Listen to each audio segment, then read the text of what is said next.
We'll now look at how to find volume using the shell method. Our idea is if we have these two functions, and this time I'm going to rotate this region around the y-axis. So if I look down from the top, I see something with a hole in the middle, depending on whatever else the region looks like. And the idea with the shell method is we're going to cut out one of these shells. And if we think about what happens here, once we cut one of these shells out, it looks like a tube. So we need to know the area of this cylinder that doesn't have a top or a bottom. Well, if I were to cut the cylinder, I realize that this is a rectangle. The height of the cylinder comes from f of x. However, we may not need all the way from the x-axis like I don't in this graph, so we'll subtract g of x.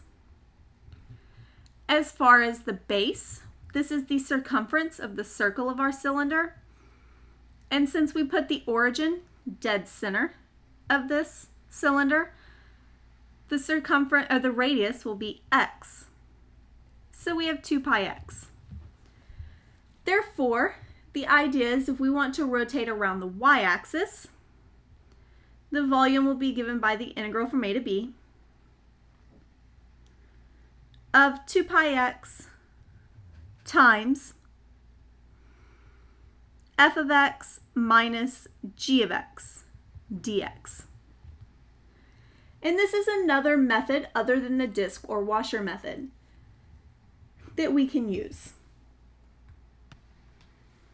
Let's consider this example. I have x plus 4 and x squared plus 4. The x squared plus 4 graph looks like this, and the x squared plus 4 graph looks like this. So we have this region here that we will revolve around the y-axis. We do need to know their intersection points. And if I say the square root of x plus 4 is equal to x squared plus 4, subtracting 4 gives me that the square root of x is x squared. And by simple observation, we can see that this holds when x is 0 or 1. That means I have the integral from 0 to 1 of 2 pi x times my top function, which in this case is this square root of x plus 4, minus the bottom function, which in this case is the x squared plus 4.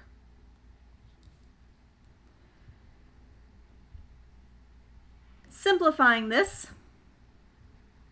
gives us x to the 3 over 2 minus x cubed dx. Adding 1 to the exponent gives us 5 over 2, and then we divide by that number. Adding 1 to the exponent gives us 4, and we divide by that number. And this should be taken between 0 and 1.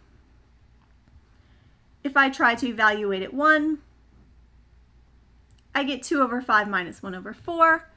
And if I try to evaluate at 0, I get 0.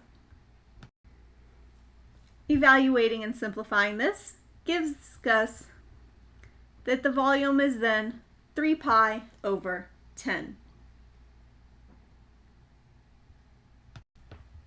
Our next example,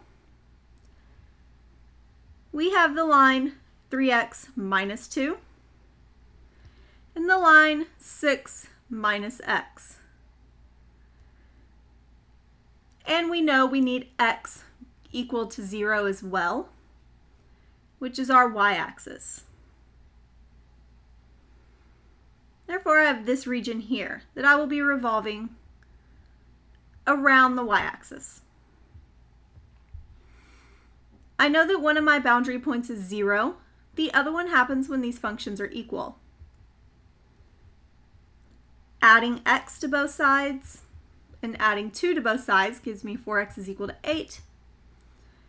So our other point is x equal to 2. I then have 2 pi x times my top function minus the bottom function. Simplifying then gives us 2 pi times the integral from 0 to 2 of 8x minus 4x squared dx. We then add 1 to the exponent and divide by that number. And once again, add 1 to the exponent and divide. And this needs to be evaluated between 0 and 2. We know that 2 squared is 4,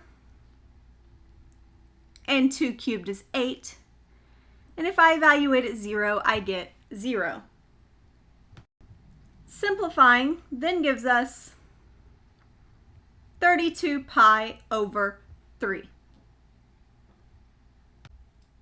Simplifying then gives us 27 pi over 2. We have one last example which is slightly different.